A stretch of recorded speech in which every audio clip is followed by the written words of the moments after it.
Now we're going to roll up our sleeves and get to work on those chakras, number 20. And those chakras are the signs of the Lords of the Seven Rays and their initiation. If you look on the screen, you'll see your heart chakra. It has 12 petals. This is page 5, number 20, number A. We're going to see on the screen the heart chakra and each of the 7 chakras. And the next slide you're going to see is the violet fire burning through what appear to be rocks or clumps of wood. You have to imagine this at the cellular level of karma lodging in the cells and molecules and atoms of your being, flecks of dust or soot or crystallized substance that has a negative vibration. That is exactly how karma clogs our beings, our bodies, the earth, the water, the air. And that is why we get burdened, and that's why our vibrations go down. The definition of vibration, by the way, is the rate of the spin of the electron around the atoms of your being. That's the truth, and that's what you'll read about in the first Keeper of the Flame lesson. So what happens is that the density of our consciousness, because it's God's light, we're misqualifying, it accumulates as fine dust or smog between those wide open spaces of the electrons. So they slow down, they can't pass through as easily. And the rate of that revolution of the electron around the nucleus determines your personal vibration. And the more you have light and the violet flame, the more you accelerate, the more you have energy. There is a new joy in your life because the electrons themselves are enjoying that cosmic spin you're giving them. So that substance that gets heavy between the electrons has been compared to molasses or asphalt hardened or to clumps of substance like on the screen. So if you look at the chakras on the chakra man, whom we'll put up now and you see on the very front of your booklet, see where those chakras are in your body. Where they are in your body means that if you have problems in that area of the body, you are dealing with the karma you have made on that ray which corresponds to that chakra. So if you have a problem, let's say a chest problem in the lungs, you would associate that with the heart chakra and the throat chakra. So you would look for the clearing of those 2 chakras and also a scientific application of diet, the most scientific and satisfactory diet that parallels that of the ancient Eastern adepts that we have given back to us today is the macrobiotic diet, because it seeks to restore the balance of yin and yang, or alpha and omega. Now that's how we practice it at the Royal Teton Ranch. It is practiced according to the disciplines of the Ascended Masters. And you will find that if you can restore balance in your physical body, the physical body and atoms can contain more light, and therefore you have strength and balance physically to carry more light in your chakras. So this is a very physical path of self-mastery that we are walking under the Ascended Masters. So we're going to take number 20. We're going to say, I am a being of violet fire. I am the purity God desires, 3 times between each of those lettered decrees. And if you see the order of the chakras, we're starting in the heart, which is the center, where the central sun of our being. And we're creating a spiral. The spiral goes through the throat, which is the 2nd chakra, the solar plexus, the 3rd eye, the seat of the soul, the crown, and we arrive at the base chakra of the Divine Mother, where we are ready to give the bija mantras, or seed syllables, for the raising of that sacred fire. So each time we do it, we'll see the pure chakra and its petals. Just for your information, the heart has 12, the throat 16, the solar plexus 10, the 3rd eye 96, the seat of the soul 6, the crown 972, and the base 4.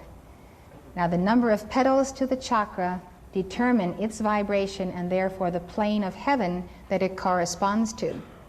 So the very base of the spine has the fewest petals because it relates closest to the physical octave, because it is the Divine Mother's light and life force that sustains our very physical bodies.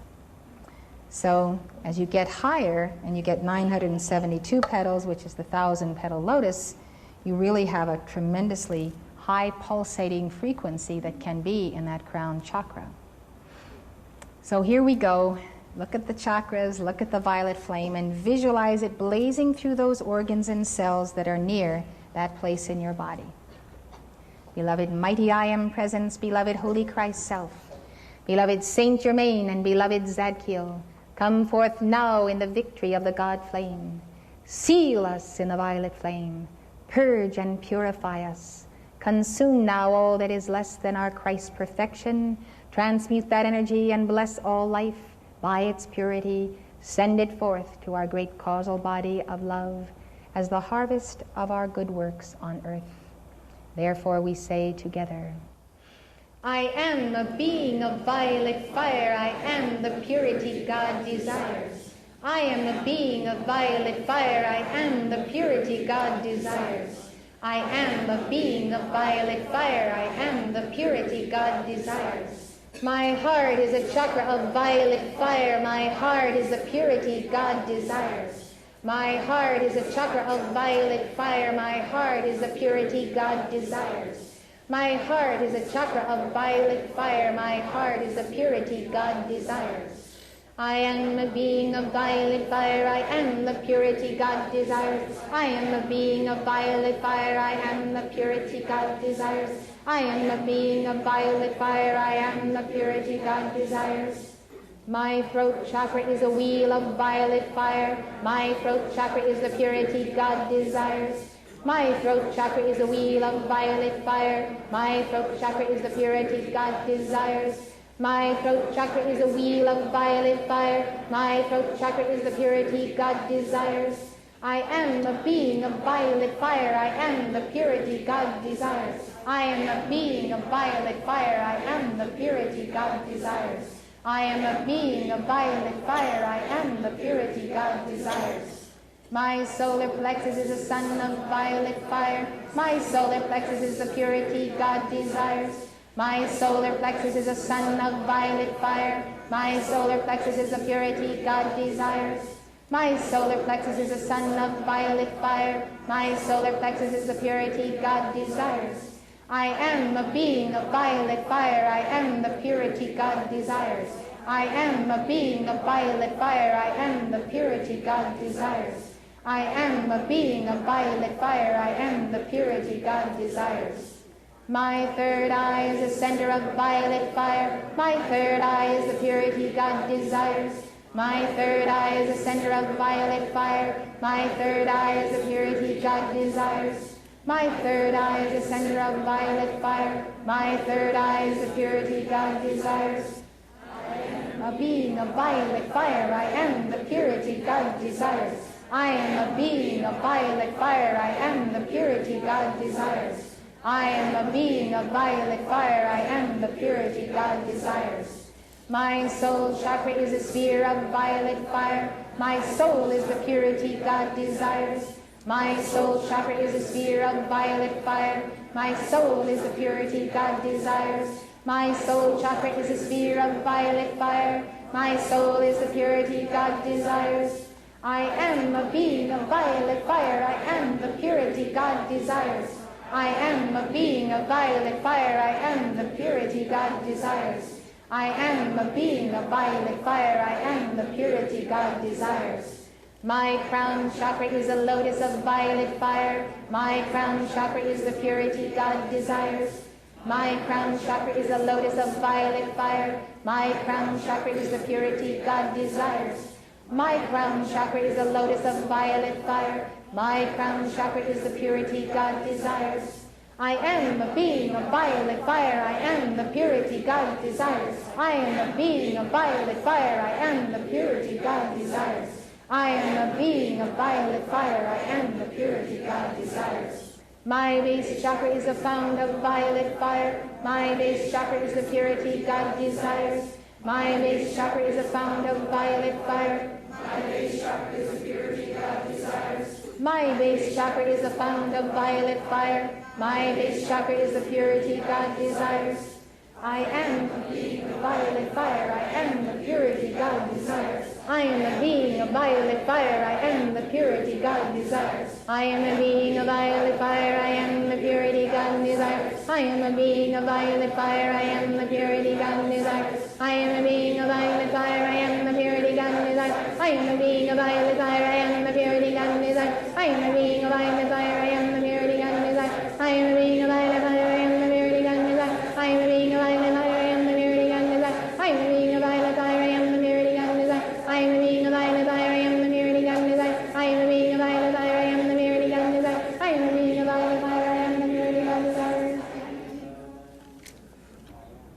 You can keep accelerating that decree until you can't even hear the words anymore.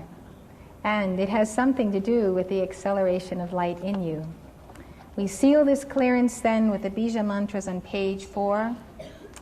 These Bija mantras, 4 of them, show us that out of the Om, which is often written Om but can be written A-U-M, the vowels and the consonants form a chalice for light of a certain frequency depending on the pronunciation and the sound of those vowels.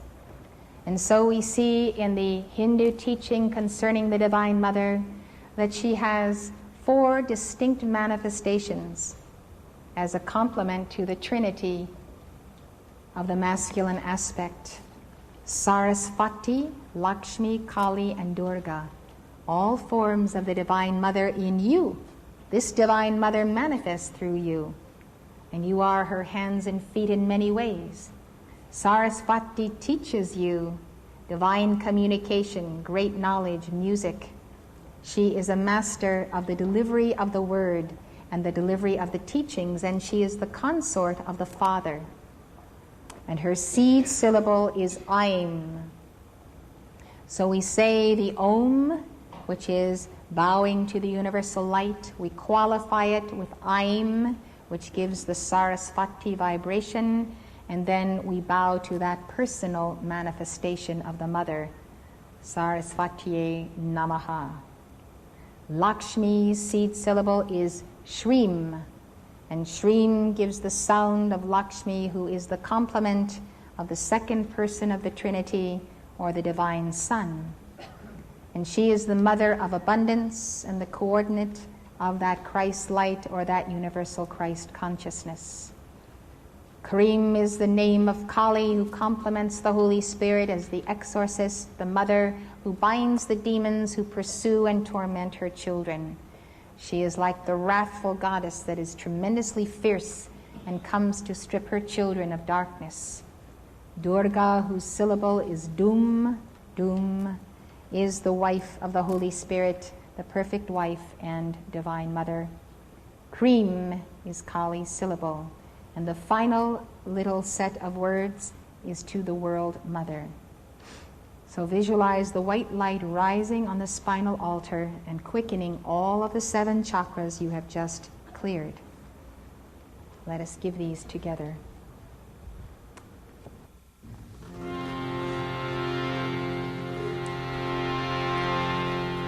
Om Aim Sarasvatye Namaha. Om Aim Sarasvatye Namaha.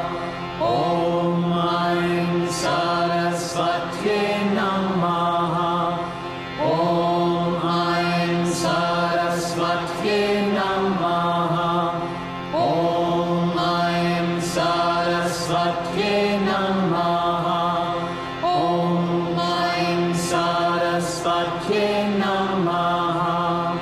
Om Shrim Lakshmi Namaha. Om Shrim Lakshmi Namaha. Om Shrim Lakshmi Namaha. Om Shrim Lakshmi Namaha. Om Shrim Lakshmi Namaha. Om Shrim Lakshmi Namaha. Om Krim Kali Namaha. Om Krim Kalikaye Namaha. Om Krim Kalikaye Namaha. Om Krim Kalikaye Namaha. Om Krim Kalikaye Namaha. Om Krim Kalikaye Namaha. Om Dum Durgaye Namaha. Om Dum Durgaye Namaha.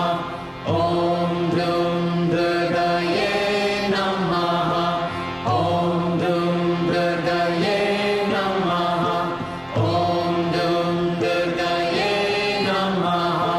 Om Dum Durgaye Namaha. Aim Hrim Klim Chamundaye Viche. Aim Krim Krim Chamundaye Viche. Aim Krim Krim Chamundaye Viche.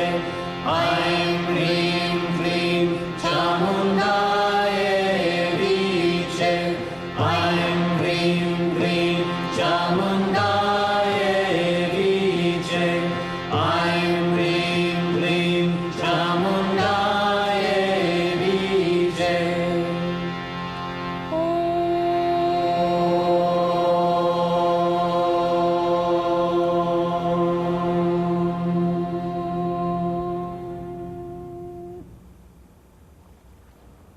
As you intone the Om, center yourself in your I Am presence at the same time as you center in the third eye.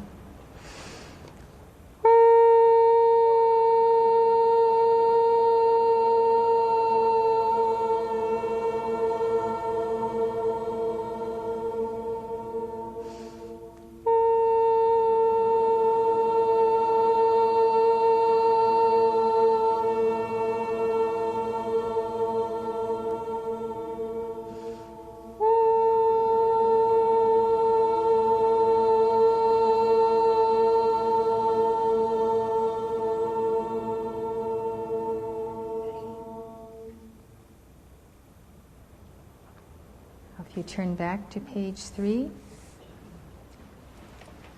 Number 1, the hymn to the sun. First, look at your I Am presence on the screen. And then, beyond the I Am presence, look at the sun behind the sun, which is the point of our origin in the very center of all cosmos, in the beginning with the Word. Just visualize that fiery sun as the source, the point of your origin. And let us give number 1 on page 3, the hymn to the sun. O mighty presence of God, I am in and behind the sun. I welcome thy light which floods all the earth, into my life, into my mind, into my spirit, into my soul. Radiate and blaze forth thy light. Break the bonds of darkness and superstition. Charge me with the great clearness of thy white fire radiance. I am thy child, and each day I shall become more of thy manifestation. We have just given Bija mantras to the Divine Mother, and we feel her wondrous presence with us. I want to tell you that the sounding of the Om draws the soul right back into that fiery spirit of the I Am that I Am and the sun behind the sun, to the point where in the beginning was Brahman and the Word, and without the Word was not anything made that was made. The universal sound of the Om accelerates our atoms and draws us back to that point of spirit. It is the name of God given out of the East for that process of ascending back to the point of reality through devotion to the Divine Mother. In the West, we are given the key, I am that I am, because when we have gone into the great being of God, and we are saturated and dripping with that light. We are sent once again to the plane of manifestation to coalesce in form that power. Thus universes are transformed by this cyclic going within and coming out. And it says, the Lord shall protect and guard and watch over thy going forth and thy coming in from this time forth, even forevermore. So the moment we say, I am that I am, the fruit of our meditation in the Om comes down into the physical, and we begin to master the physical environment, the physical octaves, and the elementals come into obedience to our Christ flame, the beings of fire, air, water, and earth, who must hold the balance for our planet. Now there are devotional songs that we sing to enter the heart of God. We've sung them of the West. I would like to just give you briefly the sound of a bhajan, a devotional song that you will find on page 18, number 70. This is to the universal Christ and his incarnation in Rama, in yourself, and to the twin flame of yourself, the divine appearing of the Father, Mother God in you through this incarnation. Feel the love of your heart weaving a spiral to the highest realms and octaves and vibrations of light. And then you feel the love of God as the universal Christ coming back to you. You can feel the tingling in your crown chakra, the quickening of your other chakras, as by this devotional song of the East, which uses the Om, which is in that tradition, you are realizing the Godhead here below.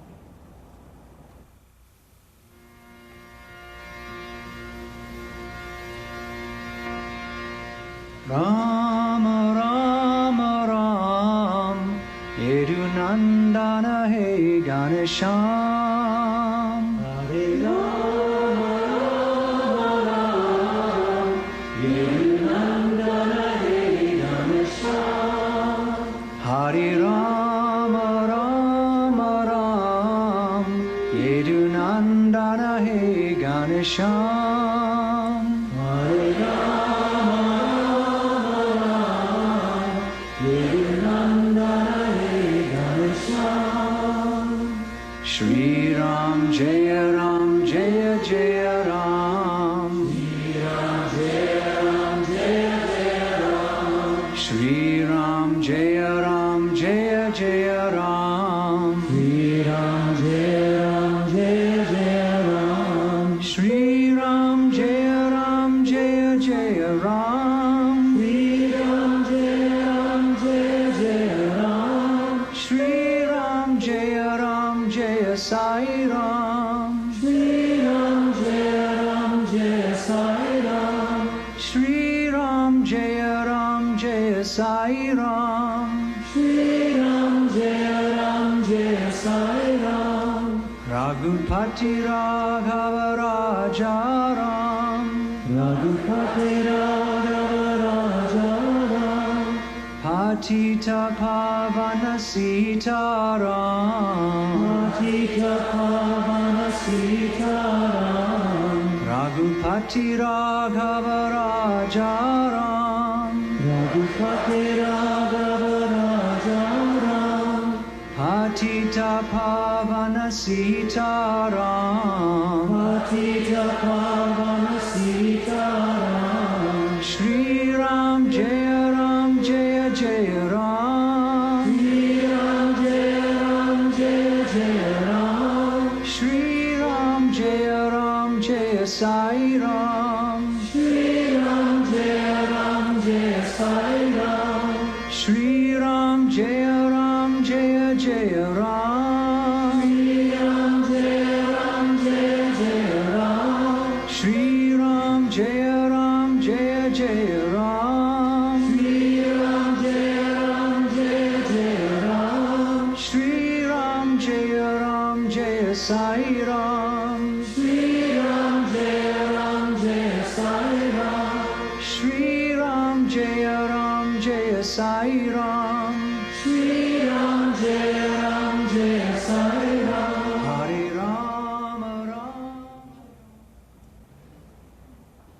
have a 2-cassette album of 2 90s of nothing but these bhajans.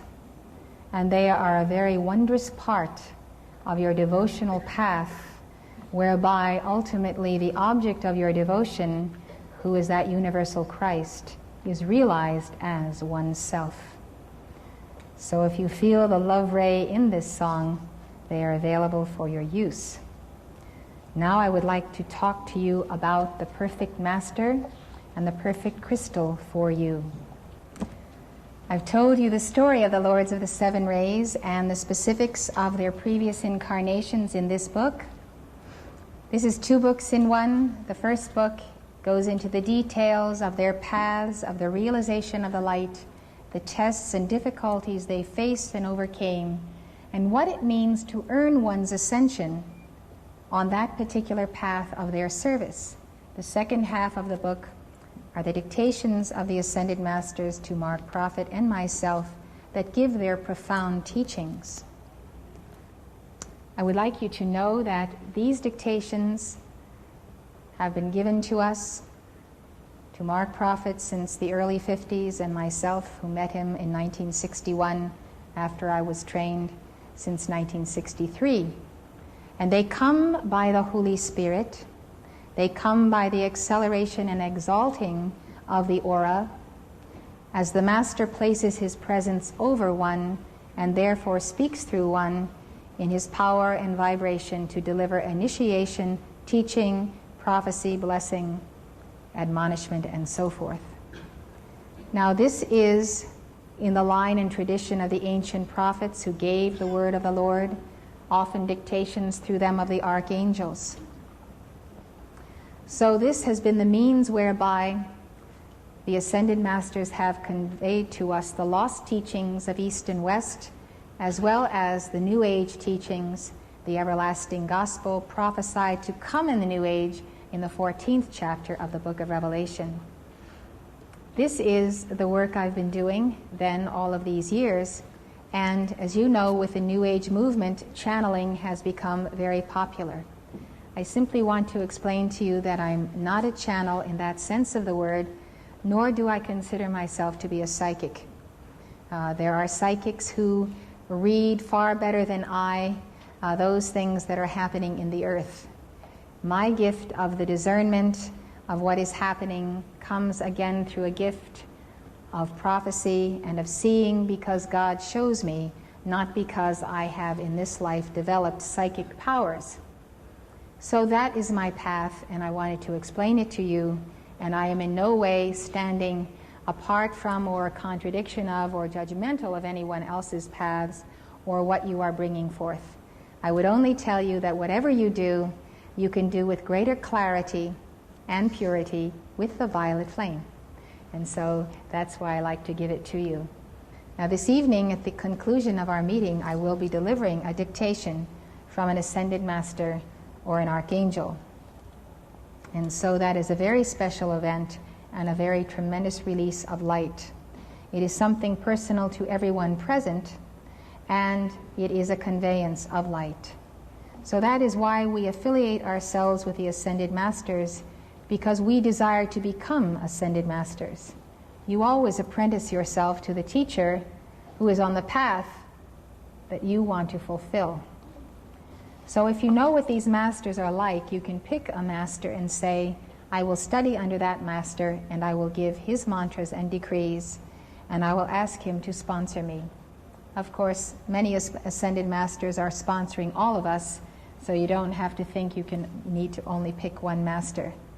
One of the important reasons for studying the lives of the masters concerns you and your twin flame. And I want to talk about the great central sun now, and our twin flames and our point of origin. I'd also like to tell you that the Lords of the Seven Rays are all devotees of the Divine Mother. You don't ascend without becoming a devotee of the Divine Mother's light. And the greatest of all masters are the greatest devotees of the Divine Mother. And so that is a very fact of existence. And the great beings, the Buddhas and the Bodhisattvas, and those in the higher octaves, all have that tremendous gentleness as well as the tremendous power of the Divine Mother. When you see the Buddha in meditation in his statues, he is meditating on the pure white light of the Divine Mother. He is in love with the Divine Mother as the Divine Mother is in love with the Buddha. And the Buddha is the enlightened one, and you are on the path of becoming a bodhisattva being a disciple on the way to that realization. So you and your twin flame began in the white sphere of being, and you were created by Elohim in the great central sun in the beginning. And male and female you were created, one with a plus and one with a minus charge. And you can see within that sphere center the Tai Chi forming, and it forms by the cosmic spin, the movement of this great sphere of light. God showed me the central sun many years ago and took me up and showed me the mystery of creation. And creation is in the turning, is in the spin of the central sun. And so, as you each have an identity as the plus, the fiery white spirit of the masculine, and then the blue of the feminine and the negative or minus polarity. So it's the father, mother, the masculine, feminine, the yang, the yin, or the plus and the minus. And on these twin identities, the whole cosmos hangs. We have a spirit cosmos and we have a matter cosmos. And so we are extensions of this divine spirit suspended in the matter cosmos, in the great sea of this plane of effect. We are the body of the mother, and the whole physical universe is the body of the mother. When we were created in the beginning as twin flames, remaining in this circle of fire, we journeyed together through those 7 concentric rings of light, spending many cycles in each of those inner spheres, gathering skeins of our cosmic consciousness on those 7 rays, and 5 secret rays whose bands are shown on our chart just as the white, because they are closest to the center, they are at another angle, and they are called the secret rays, and they correspond to the secret ray chakras, 1 in each hand, 1 in each foot, 1 corresponding to the 8th ray chakra of the heart. The places where Jesus was nailed to the cross on his hands and feet, where the spear pierced the side in the direction of that secret chamber of the heart, show us those secret ray chakras, and that the crucifixion itself is an initiation on those 5 rays. For that very purpose, Saint Germain has required that I wear these gemstones on each of my 5 fingers, so that in the mudras of the Divine Mother, I am releasing that light, or he is releasing it through me, through these particular focuses. Now, at the conclusion of the dictation this evening, I'm going to be taking this emerald crystal that Saint Germain secured long ago for me for the sealing of the 3rd eye. And this crystal corresponds to the 5th ray, which is the emerald ray. It is an emerald, and you can see it on the screen as you can see it in my hand. This is a very interesting crystal because from particles of real emerald, it is placed in a tray in a laboratory in certain chemicals, and it grows. This little crystal grew in 9 months. So you see, a crystal like this, of course, would be out of the question for any of us if it were raw from the earth. But created in a laboratory, it is accessible to us. Now, the emerald is always used in connection with the 3rd eye. And this initiation which Saint Germain gives you at the end of this evening is prophesied in Revelation 7. It's called the sealing of the servants of God in their 3rd eye. And it comes at the end of the age of Pisces, after the 4 horsemen of the apocalypse are riding through the land and delivering their karma, delivering the karma of the nations upon them. And there begins to be a great disturbance in the elements and the great winds. And an angel of the Lord appears and he says, "Hurt not the earth until I have sealed the servants of God in their foreheads." And the scripture says that 144,000 are sealed, which I believe is the complete number of initiates on the 12 signs of the zodiac, and not necessarily a physical number.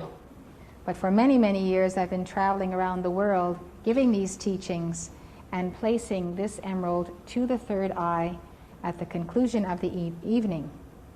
Now, why does Saint Germain use an emerald? First of all, I mentioned to you it corresponds to the third eye. But secondly, none of us have today the adeptship, the mastery in our chakras, to contain the light that is sufficient and required for the holding of the balance in the earth.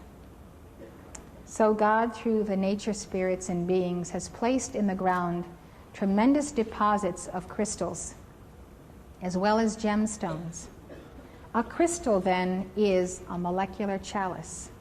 Saint Germain can place through the molecular structure of the emerald a ray that is specifically the right amount of energy for the sealing of your third eye, for the inner vision to be quickened, and for you to fulfill your divine plan in this age, even to bring you closer to your twin flame, and also to remove from you false teachings of false gurus. Therefore, the crystal is a tool of you, of the adepts, and of the masters. And I was saying it is a molecular chalice. I'll show you this piece of rock crystal. This is crystal quartz. Why do we use it? Why has it become the fad of the new age? Why do we associate crystals with it? Well, the real reason is that it goes back to Atlantis and Lemuria. It goes back to the high priest in Israel. He wore a breastplate. There were 12 stones on this breastplate, and each of those 12 stones was for the initiation of the 12 tribes who had to fulfill the Christ on one of those 12 signs of the zodiac as a path of initiation. When I say that this is a molecular chalice, I mean precisely that. This has a chemical formula of its molecule containing metals, elements, whatever it is made of. And that precise formula defines this as crystal quartz, something else as amethyst quartz, something else as rose quartz, as an emerald, a sapphire, a garnet, and so forth. All of those stones, then, are molecular chalices. They carry a vibration in the physical, in the negative polarity, which becomes a vessel and a magnet to draw the exact counterpart of spiritual energy in the plus polarity. So they serve as adjuncts to our development of our chakras. We can place a crystal upon our altar where we meditate and pray, and you should have a little altar, nothing fancy, a little table with a little cloth on it, a chart of the I Am Presence to visualize your divinity, the sponsors of the Piscean and Aquarian dispensations, these pictures of Saint Germain and Jesus, and a crystal symbolizing the chalice that is you. As you pray at that altar, or you may give your yoga in the same room, you give your dynamic decrees, it becomes a consecrated place. It's consecrated by you. It's consecrated by your Holy Christ self. Abraham, Isaac, and Jacob would also raise an altar wherever they went. Moses, as he wandered through the wilderness with the children of Israel, they would always immediately erect the altar, put the ark in place, the Holy of Holies, where they would camp. So wherever you camp, you raise that little altar. So a crystal then becomes a chalice of light, and as you repeat mantras and you feel that light flowing through you, that light can actually coalesce or crystallize in the focus of your choosing. So when I went out on this lecture tour of the United States beginning October 1st, speaking in the cities across the nation, I asked the Lords of the Seven Rays, who are the sponsoring masters of our path of individual Christhood, what was their assignment. And they told me that in addition to giving the basic lost teachings of Jesus and the prophecies of Saint Germain, that they wanted to send out in these troubled times, where many prophecies are coming upon us, a crystal, a gemstone, that would be charged with their ray and vibration, so that individuals could identify the path and the ray of the service that they with their twin flame chose in the beginning in the central sun, after going through the 7 spheres and the 5 secret rays, so that they could reacquaint themselves with that ray and be accelerated on the ray of their greatest strength and their chakra of the greatest strength. And this you can discover by looking at yourself and seeing how you relate to the 7 masters I'm going to tell you about now, how you feel about their color, their vibration, their ray, their past lives, and what they tell you about yourself. You actually have a major ray and a minor ray, something that you've really accelerated on, and then a secondary ray that is supportive. So 2 of those 7 rays you probably have a great development on. So I'm going to tell you about the masters, and I'm going to tell you about their rays. So what they assigned me to do is to gather the best and finest qualities of crystals and gemstones. The most expensive gemstones, diamond, sapphire, ruby, and emerald, are all laboratory made. Some think they're not as good, but you see they have the same molecular structure, and that means they can carry the same vibration. So they are very easy to be acquired because they are very inexpensive. So I've collected from around the world, from the East, from the Middle East, from South America, the finest qualities of these. They were brought to the ranch, to the altar.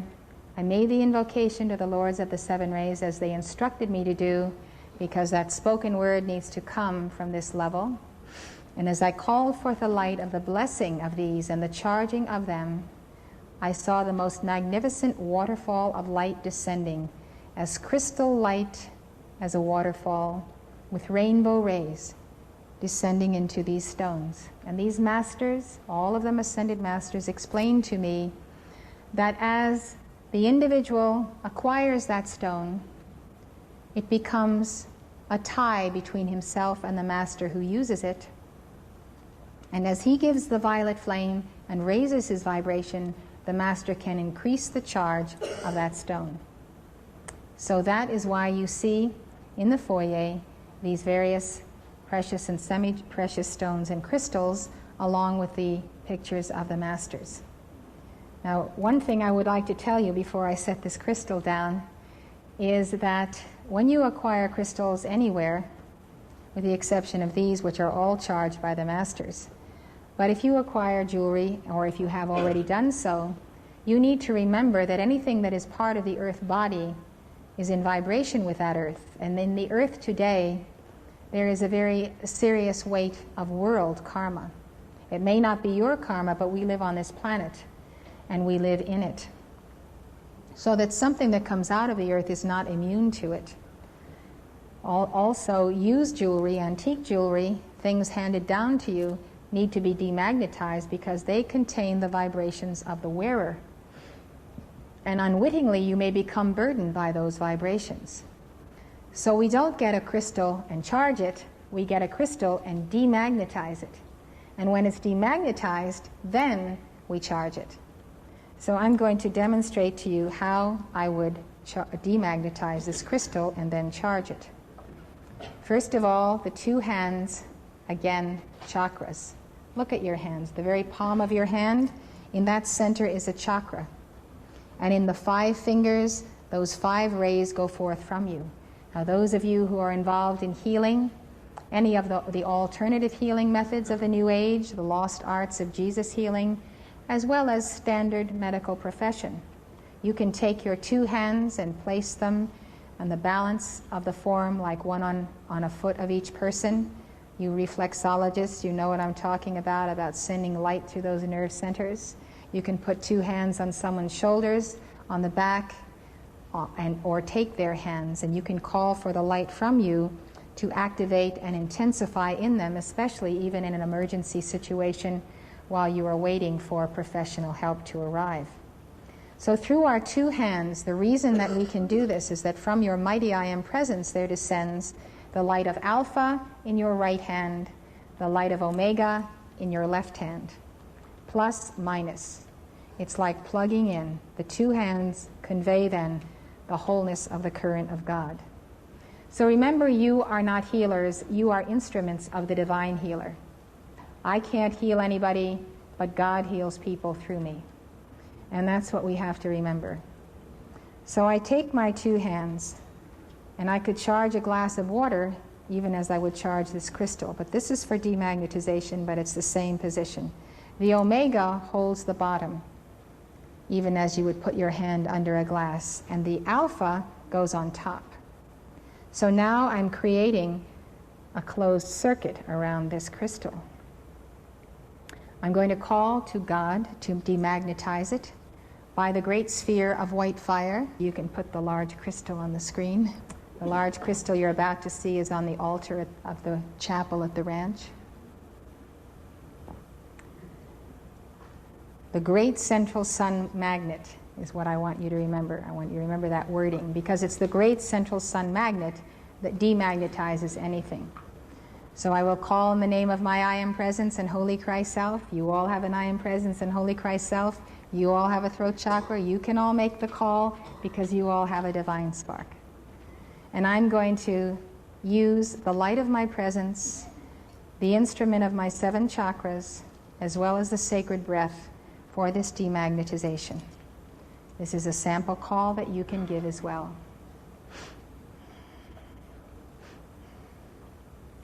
In the name of Almighty God, in the name I am that I am, I call forth light. Demagnetize then this crystal. Demagnetize it of all vibration, out of balance, out of alignment, all karmic records of the planet or the area where it has been, all hands that have touched it, all human vibrations, anything less than the Christ. By the power of the great central sun magnet, let every atom and molecule of this crystal be demagnetized now. By the power and light of the 7 rays, I call it forth and I decree it.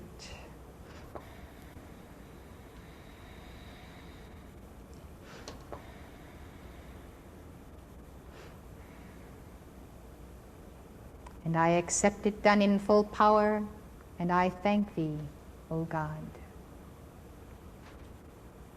This is cleared just as you would clear a computer. Now you have an empty vessel. By the same process, day by day, through the violet flame and the chakra meditations, you are clearing the crystal of self. The greatest crystals that you can ever have are your own chakras. And the greatest crystal of all is you. You are God's crystal of himself. In fact, you are the crystallization of the God flame.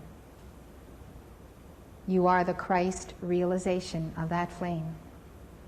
So crystals are tools until we can contain that magnitude of light. Now I'm going to call for this to be charged.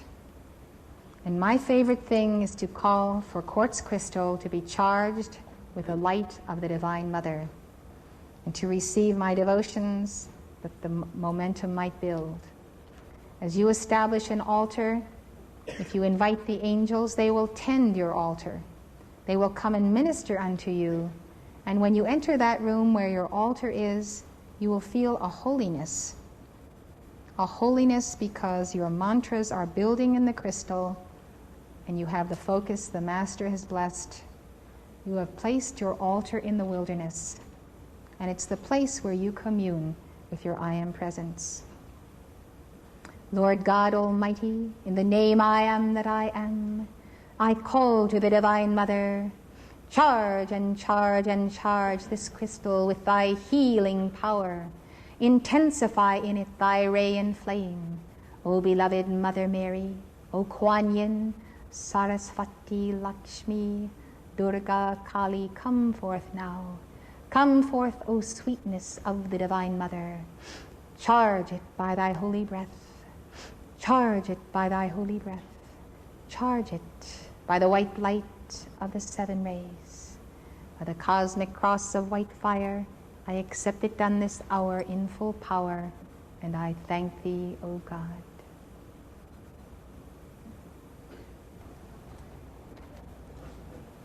I would like to run through these masters. We are always under the cudgel of time. People say to me, what do you talk about for 5 hours? I say, well, just come and see. Here's El Moria. Here's the Lord of the first ray who called me to be a messenger and trained me. And this beloved El Moria trains you on the first ray of God's will. His chakra is blue. It has 16 petals. His retreat is the Temple of Goodwill in Darjeeling, India. Now, the Lords of the Seven Rays is a book on the mystery of God, on God's mystical body, all of us. And I tell how Jesus introduced us to these 7 masters long before we knew there were masters. El Moria then uses the diamond, the sapphire, the star sapphire, and the lapis lazuli. You'll see these in order as they come through now.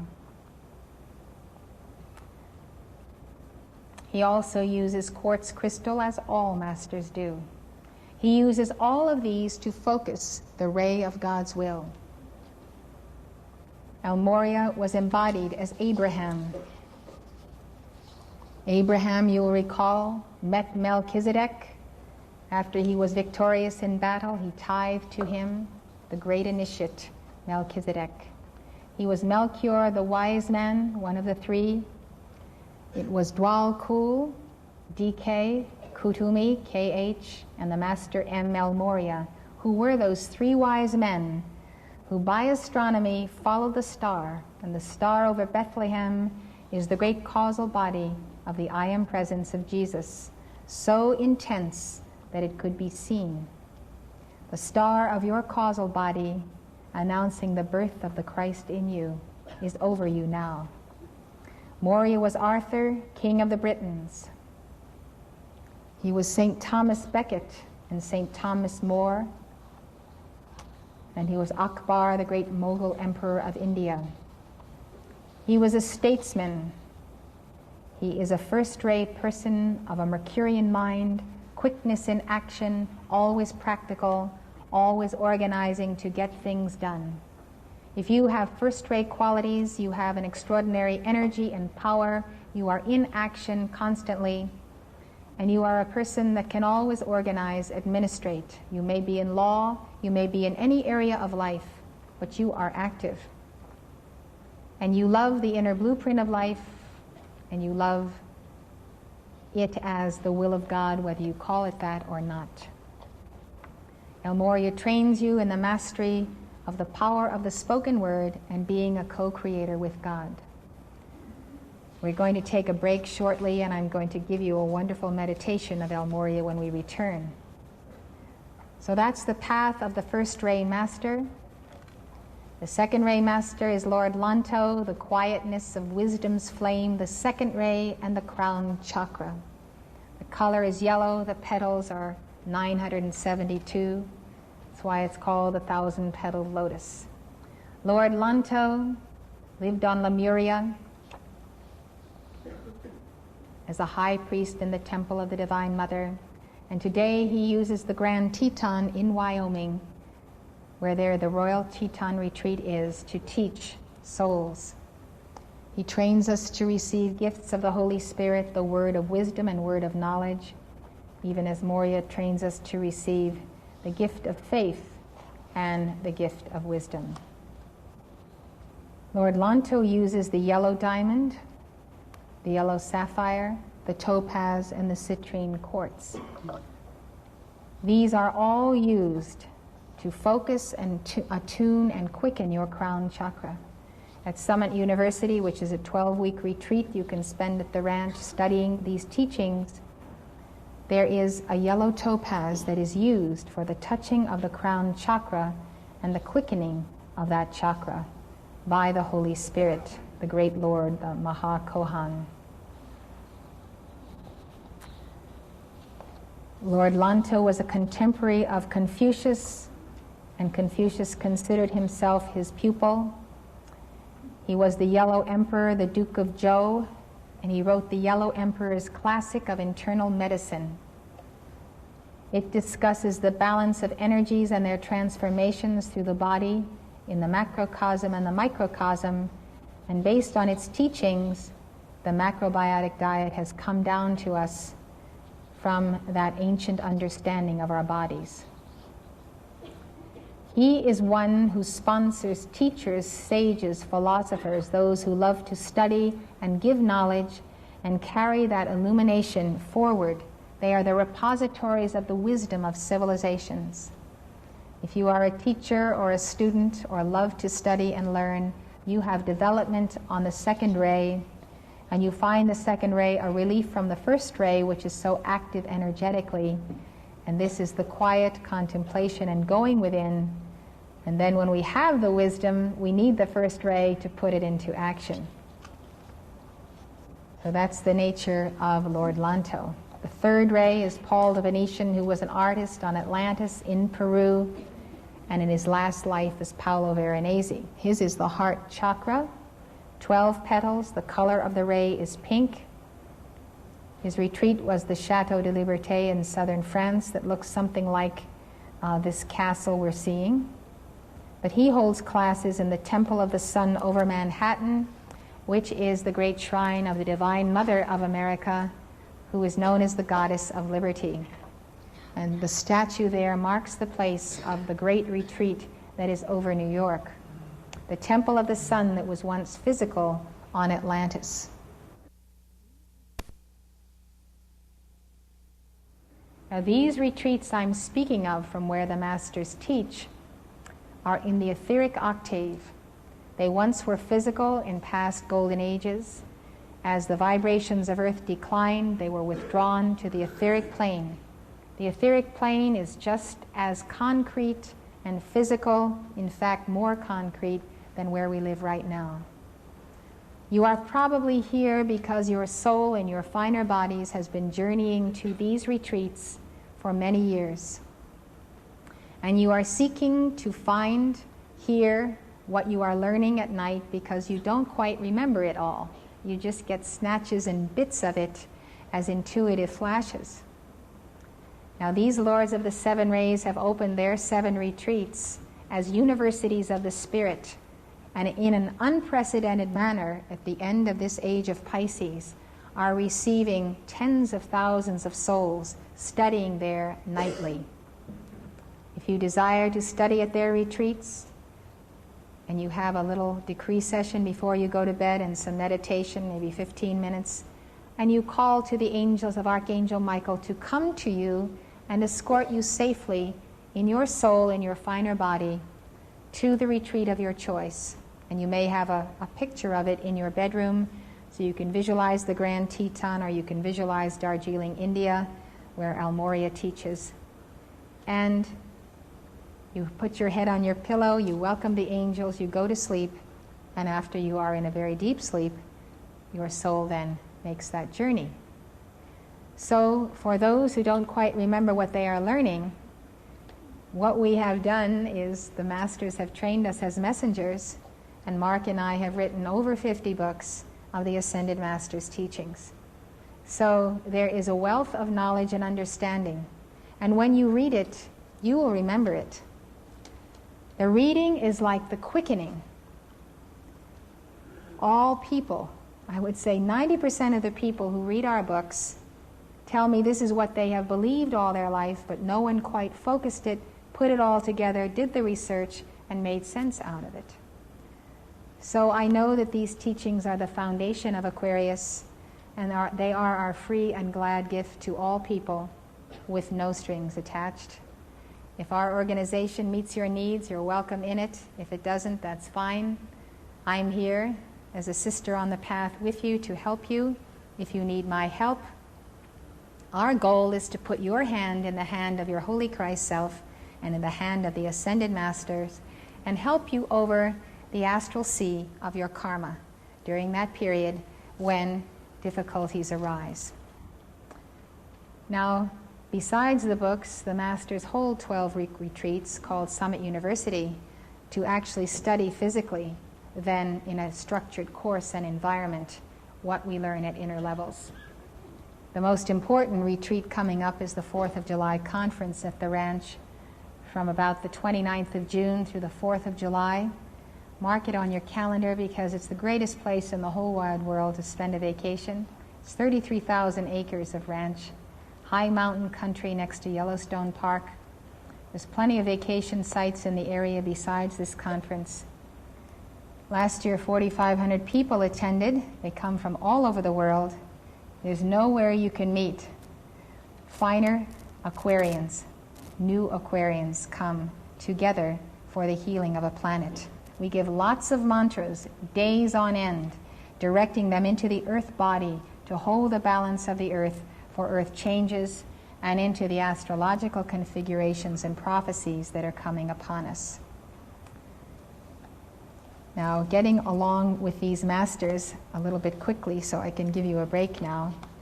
The Lord of the third ray teaches the path of love, and he teaches at this temple of the sun, which is the temple of the goddess of liberty. He uses the ruby, the diamond, the garnet, rose quartz, and pink beryl for the strengthening of the physical heart, the purification of the blood, the refinement of the consciousness that is in the blood, and the development of divine love in your temple, the expansion of divine love.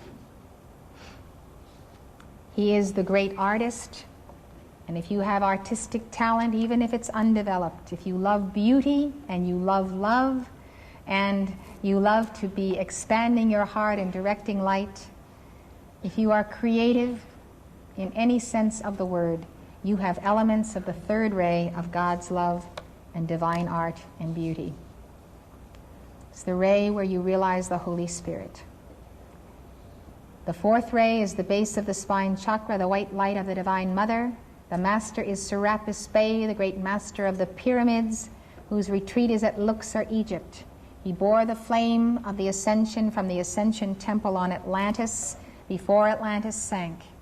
And he carried that flame to that place of safety and established his retreat. He re-embodied there as the Egyptian pharaoh on Amenhotep III, 1417 to 1379 BC. He brought Egypt to its height of diplomatic prestige and prosperity. He is the divine architect. If you are an architect and love excellence and inner design and are always seeing the inner design of an event or of a building or of an invention or of yourself, you love Serapis Bey because he is pure white fire discipline, and he teaches you the highest levels of excellence. He built the temple at Luxor, and it is a book that explains the secret functions of the organs and nerve centers. He was Leonidas, the king of Sparta, in 480 BC. He and 300 of his countrymen defended the pass of Thermopylae against the invading army of the Persian king Xerxes. They stood fast in their white fire, and they gave their lives for the continuation of their country. Serapis Bey uses the diamond, the pearl, the zircon, and the quartz crystal. His is the path of the ascension. He receives you at Luxor to prepare you for your ascension in this life. And many of you here have received, before you came into embodiment, the annunciation that in this life you would reunite with God, that this is your final incarnation, and that you would find the path and the teaching to enable you to ascend at the lawful and natural conclusion of this life. This is the path of the devotion to the Divine Mother, as we said before. We go to the fifth ray, Hilarion, who was embodied as the Apostle Paul. The fifth ray is the third eye, the emerald, the jade, the diamond, and quartz crystal. The retreat of Hilarion is at Crete in Greece. He teaches us to receive the gifts of healing. In my book, I have gone into detail of the life of the Apostle Paul, and his next embodiment after that is Saint Hilarion, who was a great healer in his day. He made his ascension at the conclusion of that life. He passed on in 371 AD. Those on this ray are musicians. All musicians are on the fifth ray. It's the ray of music, sponsored by the Elohim of music. It is the ray of science, mathematics, wholeness, and all related fields of health. It's the ray of divine vision for precipitating in the physical what we see with our inner vision. The fifth ray is the ray whereby the first three and the fourth become physically manifest. It's the ray of technology, of applied science. People on this ray have energy and zeal, and they have to be bringing things into form. They love green, they love plants, they simply love science in all of its wonders and aspects. The sixth ray is the Lady Master Nada, the solar plexus that is purple and gold, 10 petals. She uses the topaz, ruby, alexandrite, and diamond with pearl. She was at one time the master of a healing temple on Atlantis that exists today in the etheric octave over New Bedford, Massachusetts, and the entire Massachusetts area. You notice many, many medical centers are there. That is the influence of that retreat. She also was an attorney and a judge. She defends the oppressed and the poor. This is Jesus' ray and the ray of the sixth ray of Pisces. And on this ray, this is people helping people, public servants, those in social services, counseling, psychology, family problems, children's problems, people who always have to be helping other people. Love the ray of Nada. Each one of these allows us to realize our Christhood in the area of activity that we love most and do best in. So we're not all carbon copies of Jesus by any means. Some people can't identify with living a life like Jesus, but they can identify with living a life like Pythagoras, or like St. Francis, or like any one of these embodiments we're talking about, devoted to the bringing forth of excellence. This brings us to the seventh ray and the seat of the soul chakra. And I told you about Saint Germain's embodiments when we began this evening. He was always a scientist. He was also Roger Bacon in the 13th century. And those who love Saint Germain love freedom and use freedom to liberate others. They are free spirits, they are alchemists, they are inventors, innovators. They always have the new and avant-garde approach. If you're an Aquarian in this age, you're right in sync with the age in this initiation of your embodiment. I have some Aquarians in my family, and they always amaze me at the uniqueness of their approach to anything. They always think of the thing that nobody else thinks of. Now, this is the priesthood of the seventh ray. Melchizedekian priesthood involves the priesthood of science and religion. Both are the qualities of those who administer at the altar. It is the ray of science and New Age science. Francis Bacon was the father of inductive reasoning. Saint Germain, then, is the great liberator of the age. He comes in diplomacy. He comes to manifest through all walks of life with the spirit of freedom. Having so said, I invite you to sing to the Lady Master Nada and take your break and get some fresh air, have a good time, and be sure to come back. The best is yet to come. Nada's song is on page 8. You can sing it or just listen to it as you go.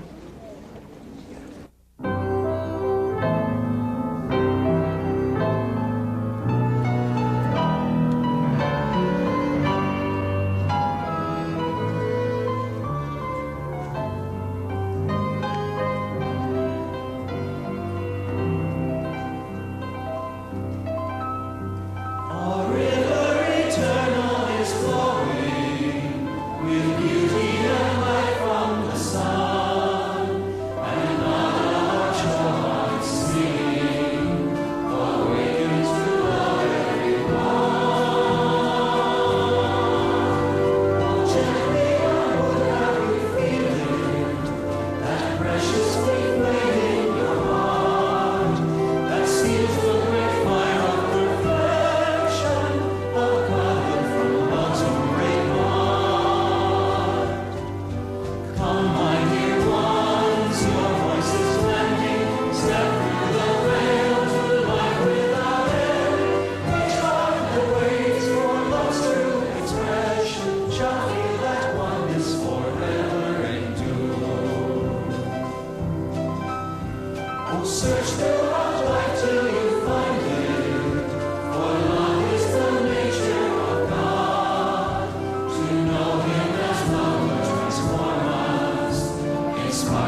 God's real in you, God's real in me. Let's say it. Page 34 in your mantra booklet, the very last page. If you're stuck on the floor and can't move, you don't have to stand, but the rest of you can stand.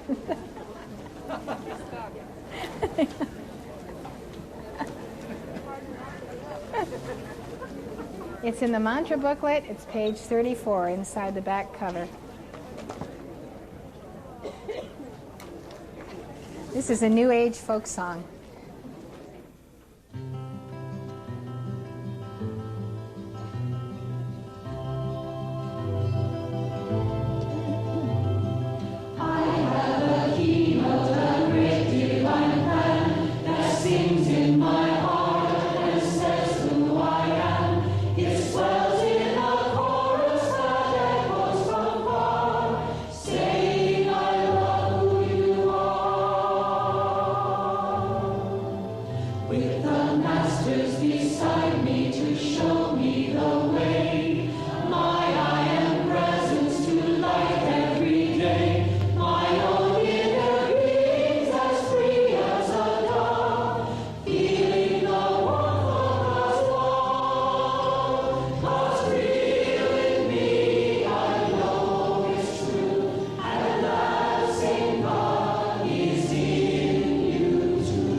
Thank you. Won't you be seated?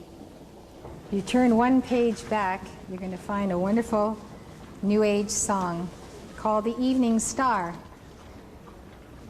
Venus, the star of love, is a planet where many of you have spent lifetimes. And the great guru Sanat Kumara, who came to Earth to restore a memory of our threefold flame long ago, is the hierarch of Venus. And his divine complement is the Lady Venus. And she is a great divine mother. So Henry Wadsworth Longfellow wrote this poem, The Evening Star, to Venus. And our New Age musicians put it to music.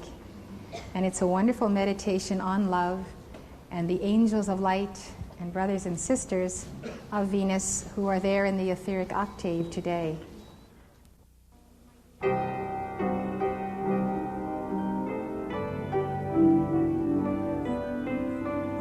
Page 32.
Another quote from the Gospel of Thomas, the secret gospel, finds Jesus saying the following: "Let him who seeks continue seeking until he finds. When he finds, he will become troubled. When he becomes troubled, he will be astonished. And he will rule over the all." That to me is an amazing statement. The all is your I am presence and the causal body that surrounds it. And the meaning to rule over the all is that through the science of the spoken word and your heart flame and that Christ self of you, you can direct the light of the all very specifically into world conditions, which means it is you who decides and determines how God's light will manifest on earth as his son. And so that puts you in the driver's seat here below. You're in the driver's seat, and therefore you take dominion in the earth and do so by accessing the light of the all. The kingdom is inside of you, and it is outside of you. When you come to know yourselves, then you will become known, and you will realize that it is you who are the sons of the living Father. But if you will not know yourselves, you dwell in poverty, and it is you who are that poverty. Jesus said, "Recognize what is in your sight, and that which is hidden from you will become plain to you. For there is nothing hidden which will not become manifest." The story of you and your twin flame cycling through that causal body is what we return to now, because we desire with all of our hearts to attain the fulfillment of the two greatest longings of our life. First, the reunion with God, and secondly, the finding of the beloved twin flame. You may know your twin flame. You may be blessed with having been a part of that person in this life or recent embodiments. You may not know your twin flame. Your twin flame could be an ascended master, which is why you are so eager to discover that truth and to embody it, because you have a master who is the other side of yourself, who is sponsoring you and continually pulling you up higher. That is a great vantage place to be in. You could be the one half of the whole today that is more enlightened and more advanced on the path, and your twin flame could still be lost out there somewhere, locked into this or that karma or entanglement. But we are talking about the relationship of twin flames now in the white fire body, and the fact that we are one because we have an identical inner fiery blueprint. When we were created as two halves of the divine whole, we were given a unique blueprint, one in the plus and one in the minus. There are no other two people in all of cosmos, no others that have ever been created with that identical inner blueprint. And it is in the manifest in the highest causal body of your being and comes through at all planes of manifestation. So it is natural to be one with the twin flame, and we serve together after we selected the major ray that we would go forth and use to offer the gift of our love on the altar of evolutions of worlds, the ray of the major, the ray of the minor, those two rays. And in past golden ages, before the fallen angels rebelled against God, were cast out of heaven and took a lot of souls with them into lower planes, we dwelt with our twin flame in the octaves of light in golden age communities and civilizations. There are twin flames who never have descended into imperfection. They came forth out of the spirit sphere of that great causal body, and they went forth with twin causal bodies. They descended into the matter sphere, but they came no lower than the heaven world of this matter sphere, which is called the etheric octave. And that's where the retreats of the Brotherhood are that I was telling you about. In 14,000 years, 2,000-year embodiments apiece for 7 ages, we could realize and fulfill the 7 planes of our being and endow the matter universe with our love, our fire, and our creation. And we could ascend back to the heart of God, never having entered into a karma-making situation. We are always wed to one another. Opposite incarnations put us as male or female. And this is the ideal state whereby God has created the issue of himself to represent the Father-Mother principle of life. There is a legend in every world religion, and simply general legends on the planet, about the coming of aliens or fallen ones. There is the record in Revelation 12 where Michael and his angels cast out the devil and his angels, the dragon. And it seems that this archangel Lucifer, when God presented to the whole company of angels and heavenly hosts the birth of twin flames of his son and daughter, as these angelic hosts had been created to minister to us and teach us, there came a time when this archangel rebelled and said, I will not serve your offspring. I will not minister to your children. I pre-existed them. I am greater than they are. And furthermore, I can run the universe better than you, God, and better than your sons and daughters. So this is the act of the great rebellion, the denial of the universal Christ in the issue of God, in his children, in his twin flames. And that great rebellion is the definition of absolute evil, because it is the denial of absolute good, or the Christ in you. There is absolute good in this cosmos, and it is God, and every emanation of himself that is in us. And there is absolute evil in those who have made war against him, and against the Divine Mother in heaven who gives birth to the man-child recorded in Revelation 12. The man-child is the universal Christ. So that absolute evil in these angels is a given and a fact of life that we have to deal with as we enter the new age. Remember, the war began in heaven in the etheric octave with a great rebellion. And God and his angels saying, this evil may not abide in this high vibration. It must be cast down to the lower vibration.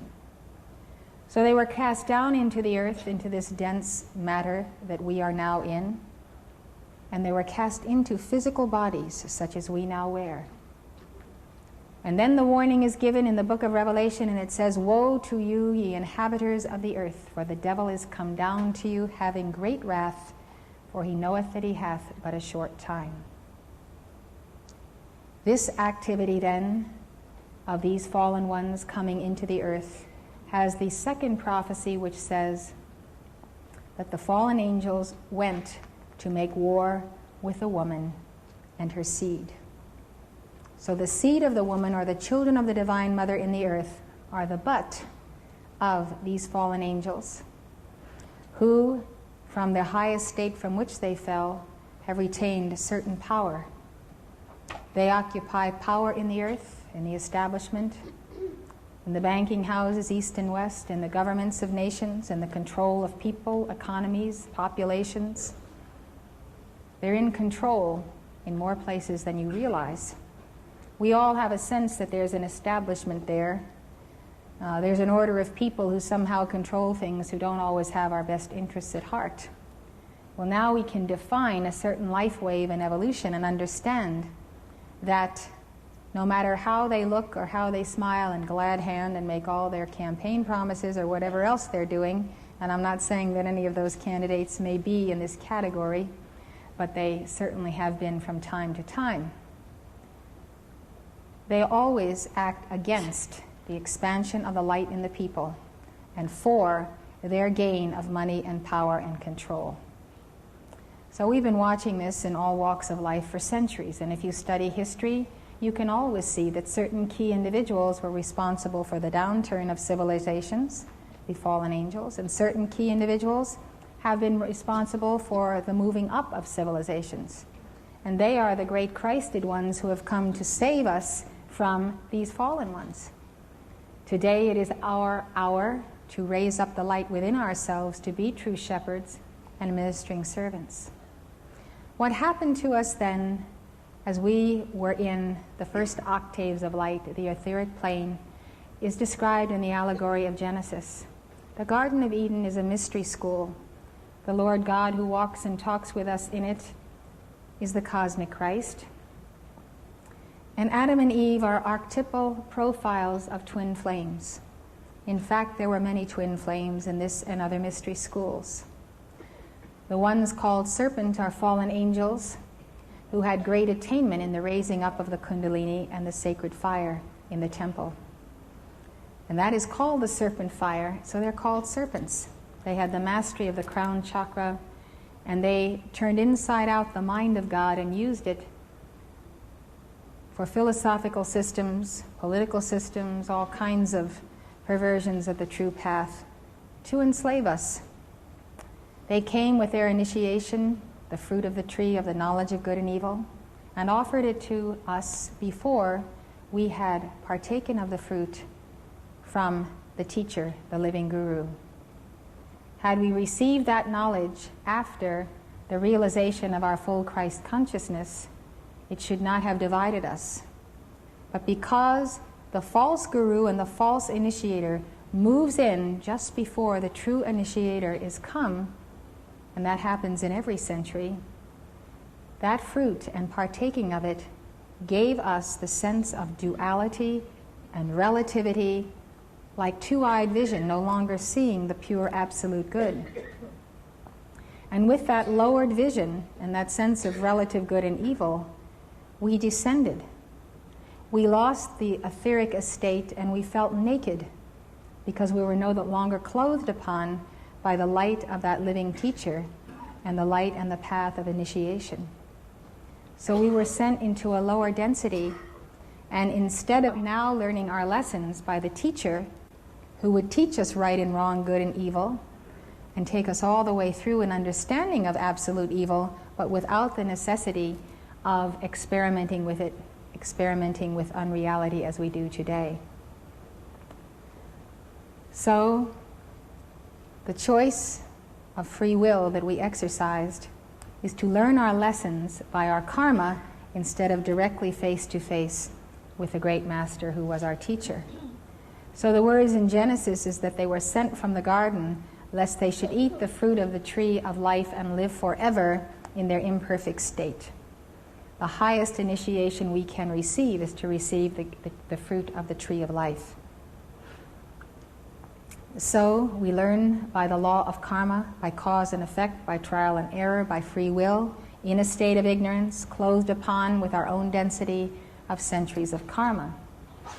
Now what happened to us in the course, we went forth, and when we left Eden we were together with our twin flame. But as the lifetimes unfolded and we got mixed up and entangled with this and that fallen one or fallen angel, we made karma with other people. In making that karma, we either had to be in their families or be with them. What happened to us is we got separated from our twin flame, and as embodiments succeeded and the mists of forgetfulness came upon us, we forgot all about that mystery school, about our origin in the great central sun, about our journey through the great spheres of light, about why we got into this condition here below, and how we were going to get out of it.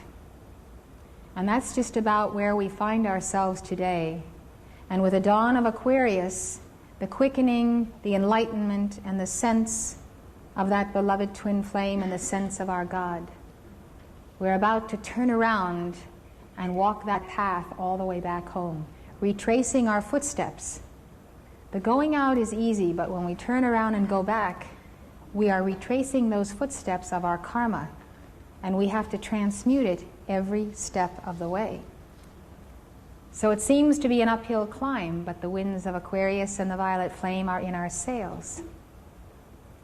Now this longing in our heart for the divine union with God and the oneness with the other half of ourselves is certainly a dominant force that impels us professionally, educationally, on the quest, on the search, seeking the perfect relationship. So desiring that twin flame, people have gone in and out of many relationships, thinking they have found the one, and only to come to the realization that it is a karmic situation and it comes to an end. So we understand those experiences. Many of us have been through them. I would like to tell you that when I first became aware of our beloved Saint Germain, you can see your twin flames and the causal body in this painting, which depicts the reunion in the causal body, which we're going to celebrate in this.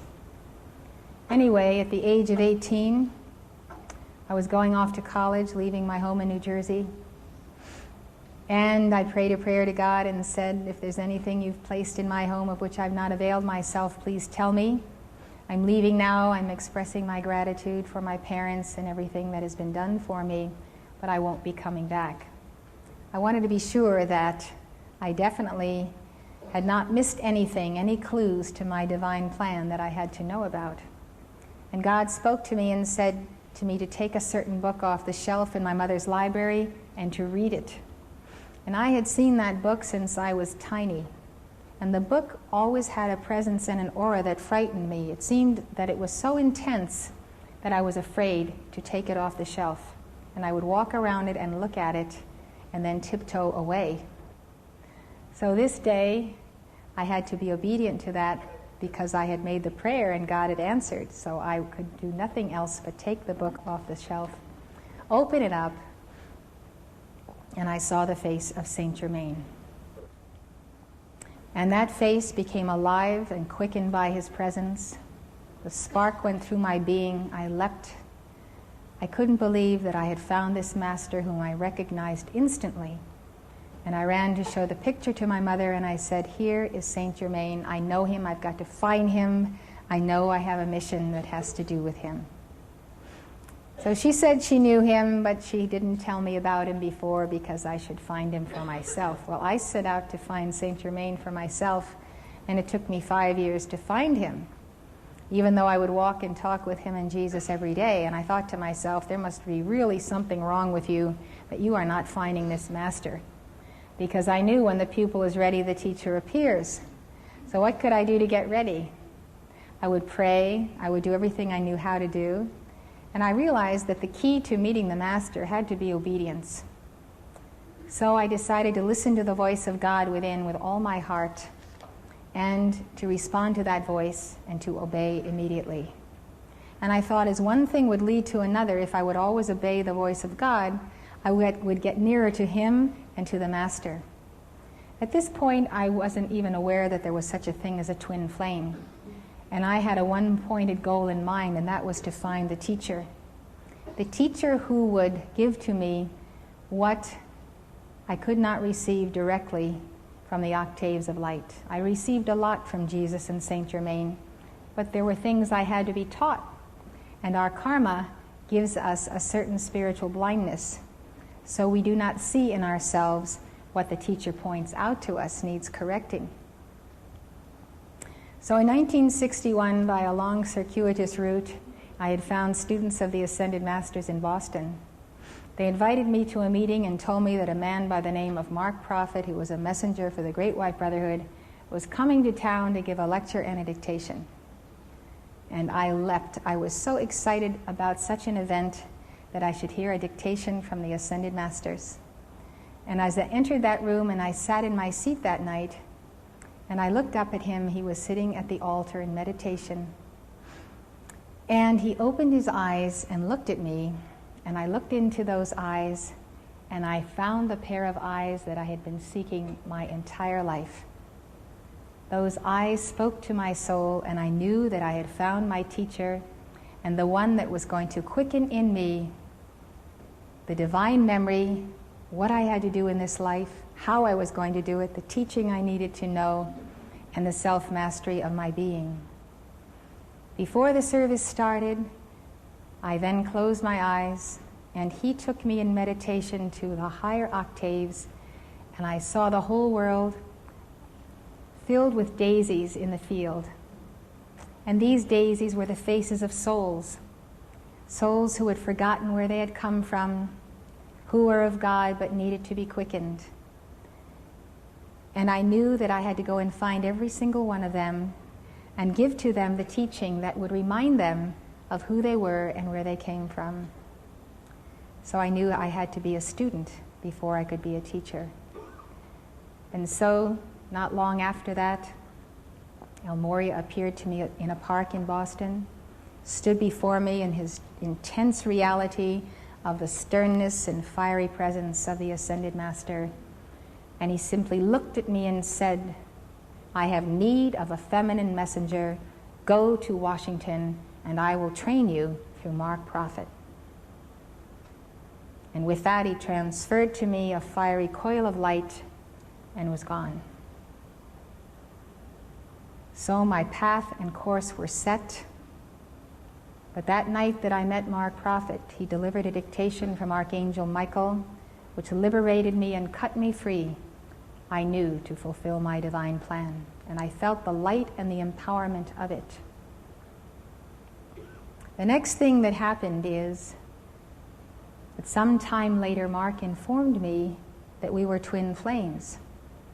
And it was almost an oddity to me that here I have found my teacher, and now he is telling me he is my twin flame. And so I thought, the cosmos is going to have to give me truth, the proof of this information. So I called to El Morya, and I said, I would like to have proof and evidence of this which I am being told. And so I made that call and went about my business. And by, one day, I looked into the mirror as I was getting ready to go to school. And into that mirror, I saw the face not of myself, but of the Holy Christ self of Mark Prophet, himself in that exalted image. And it was such a shocking experience because I saw my own inner Christ self, and I saw that he was the mirror image of it. And this affected me profoundly to the core of my being. I had the inner proof that we were actually one at the highest levels of our being. So what happened is that I went to be trained as a messenger. Mark told me he would not be on earth very long, but he was here to do that very thing, to train me so that the mantle of prophecy could be passed and the teachings would go on. He stayed with me longer than he said he would. He stayed for 12 years. We were married and we had 4 children. And suddenly in 1973, he took his leave of this world. He passed on suddenly. And a number of days later, I saw at inner levels his reunion with his I Am Presence and his ascension. So I am one of you here whose twin flame is ascended. And I can tell you that the most influential person in many lifetimes, probably since I knew Jesus Christ, was Mark Prophet. He was the most spiritual man I have ever known in this life.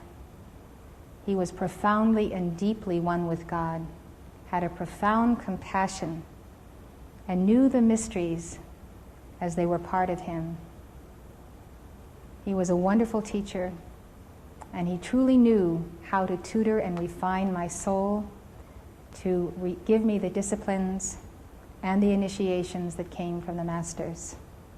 So after his thorough training and Almoria's thorough training, Saint Germain received me, and I knelt before him, and he placed upon me the mantle of messenger of the Great White Brotherhood. Now what we're going to do then is we're going to take the teachings of Almoria in a meditation on the great central sun, and this beloved master is going to lead us and guide us on a journey to the sun behind the sun, the great central sun of being. And if you enter this meditation freely, as you desire, you will feel yourself rising and accelerating, and a sense of going higher and higher. What we are going to do is place our things beneath our seats. You are welcome to stay right where you are in front of me if you like. But if you would like a seat, there are seats available now. Looks like everybody's real happy down here, down here in front. I am going to ask you to sit up for this meditation if you are going to be here. And I want to tell you that the first part of the meditation is instructional, preparing your consciousness for it and allowing you to relax and go into deep meditation.